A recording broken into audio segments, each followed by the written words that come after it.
Hi guys, in this video I'm going to show you how to create a new partition in Windows 10 or Windows 11. Whether you are using Windows 10 or Windows 11, the process is same.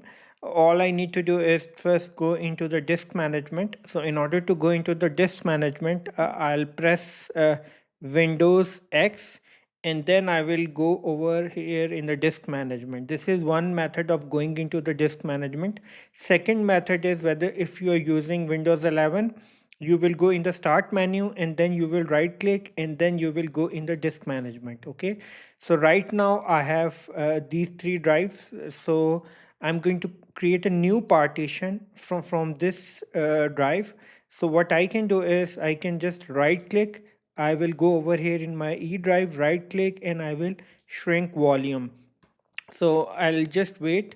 So I'm going to allocate 10 GB of space. So instead of 8,000 MB, I'll give 10 10,000 MB, which is equals to 10 GB. So shrink volume and look, it is approximately 10 GB, over 10 GB. It is unallocated. Now I'm going to right click in new simple volume. I will create a new volume. Next drive is F, click next. File system is NTFS, click next, finish. A new disk has been created with name F. Look, a new disk has been created. Size is around 10 GB. So I hope you have gone through the process at the end.